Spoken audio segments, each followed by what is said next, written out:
ओम नमो भगवते वासुदेवाय। राधे राधे। 8 अगस्त सोमवार को पड़ने वाले पुत्रदा एकादशी की सरल पूजा विधि आप सभी के साथ शेयर कर रही हूँ। साथ ही सोमवार है तो शिव पूजन कैसे करें और पुत्र प्राप्ति के कुछ खास उपाय आप सभी के साथ शेयर करना चाहूँगी। सबसे पहले सरल विधि और सामग्री देख लीजिए।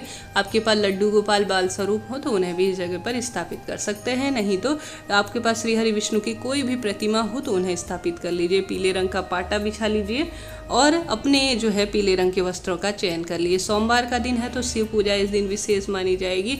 दूध से बने हुए मैंने लड्डू लिए हैं। समस्त सामग्री में जो भोग के रूप में है उसमें तुलसी दल समर्पित किया जाएगा, पीले रंग के पुष्प और साथ ही आप देख रहे होंगे इत्र, सुपारी, दक्षिणा और सफ़ेद तिल। जैसे कि एकादशी के दिन चावल खाना और श्री हरि विष्णु को कई लोग वर्जित भी मानते हैं। हालांकि चावल चढ़ा सकते हैं, खाना वर्जित होता है, परंतु संभव हो तो आप जो है तिल ही यूज़ करें तो काफ़ी उत्तम है। 2 दीपक मैं हमेशा पूजा के काम में आप सभी को बताती हूँ, एक जो अखंड के रूप में, एक पूरे घर में लगाने के लिए और दीपक जो है भगवान जी को दिखाने के लिए। धूप भी ली है इसके साथ ही आप देख पा रहे हैं।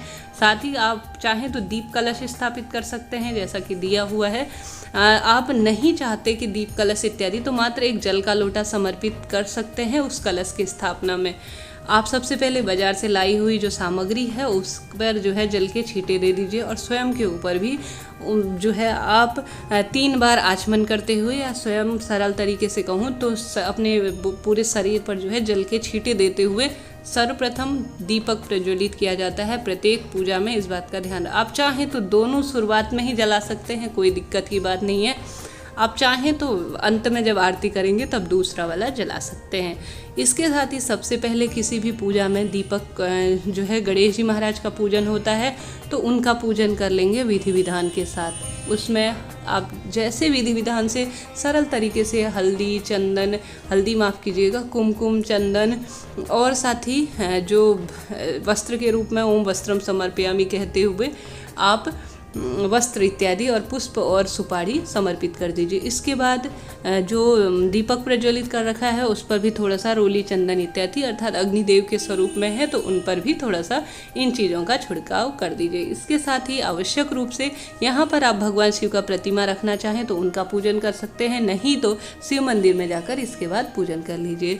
अब आप सभी को गाय के दूध से, आप चाहें तो शंख से भगवान शिव की प्रतिमा को स्नान करा सकते हैं, बहुत शुभ परिणामों को देने वाला होता है, नहीं तो दूध के छींटे दे सकते हैं, यह काफ़ी शुभ परिणामों की प्राप्ति करवाने वाला होता है। इसके बाद दूध से छींटे देने के बाद हल्के से जल से छींटे देने का जो है कार्य करें। इसके साथ ही पीला चंदन श्री हरि विष्णु को अति प्रिय है तो उन्हें समर्पित किया है। माता रानी को सिंदूर और तिल समर्पित किए हैं। भगवान जी को पीले रंग के पुष्प ओम पुष्पम समर्पयामि या ओम नमो भगवते वासुदेवाय कहते हुए मुख कभी भी खाली ना छोड़ें, निरंतर मुख से जाप करते रहें। इत्र समर्पित कर रही हूँ भगवान को।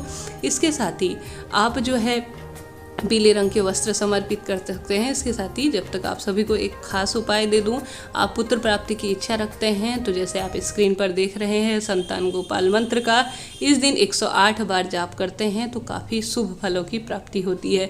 इसके साथ ही 108 भगवान शिव को आवश्यक रूप से 108 बेलपत्री की माला अपने मन की कामना कहते हुए समर्पित करें। श्री हरि विष्णु को तुलसी की माला समर्पित करें तो यह भी काफ़ी शुभ फलों की प्राप्ति करवाने वाला होता है। पुष्पम समर्पयामि कहते हुए पुष्प समर्पित कर दिया है और दक्षिणा के रूप में यह समर्पित कर दिया है। सूखे मेवे इत्यादि भी गणेश जी महाराज और सभी देवी देवताओं को समर्पित कर देंगे। मौसमी फल इत्यादि भी इसी तरह से समर्पित किए जाएंगे। दूध, जैसे कि इस दिन गाय का दूध जो है भगवान को भोग लगाया जाता है और पति पत्नी को इस दूध को पी लेना चाहिए। इसके बाद प्रसाद के रूप में कहा जाता है, इससे मनचाही संतान की प्राप्ति होती है। संभव हो तो पति पत्नी दोनों एक साथ इस पूजन को करें तो काफ़ी शुभ फलों की प्राप्ति होगी। और पूरा दिन जो है इस तरह से व्रत करने के बाद, पूजन करने के बाद रात्रि आप सभी को जागरण कर सके तो उत्तम है, नहीं तो सरल तरीके से एकादशी का आप व्रत नहीं कर पाते तो मात्र पूजा ही कर सकते हैं, ऐसी कोई दिक्कत की बात नहीं है। शिव पूजा विशेष रूप से इस दिन क्यों करें, क्योंकि अंतिम सोमवार का दिन है और विशेष उपायों को करना ना भूलें। जैसे कि आप सभी ने अभी तक बेलपत्री का पौधा नहीं लगा रखा तो जरूर लगाइए, इससे वंश वृद्धि होती है। आप सभी ने शिव पुराण की कथा में सुना होगा। अंत में जो है आरती का दीपक प्रज्वलित कर लेंगे। उससे पहले आप सभी को कथा पढ़नी होगी पुत्रदा एकादशी सावन सोमवार व्रत की, और अंत में जो है आरती करके अपनी पूजा को संपन्न करेंगे। इसके साथ ही जब भी व्रत खोलें तो सबसे पहले इतना भोजन निकाल लें, अपने भोजन का कुछ अंश आप दान दे दें गौ माता को, यह भी बहुत शुभ फलों की प्राप्ति कराने वाला होता है। शिव चालीसा का पाठ करें या विष्णु सहस्त्र नाम का पाठ कर सके या ओम नमो भगवते वासुदेवाय का पाठ कर सके तो मनों की कामना बहुत जल्दी पूरी होती है। साथ ही माता तुलसी के आगे एक दीपक घी का लगाने के बाद आप जो है ओम नमो भगवते वासुदेवाय कहते हुए एकादशी के दिन फेरी लगाते हैं तो यह भी शुभ फलों की प्राप्ति करवाने वाला होगा। अब जो है आरती का समय है, हम सभी ने दूसरा दीपक प्रज्वलित कर लिया है।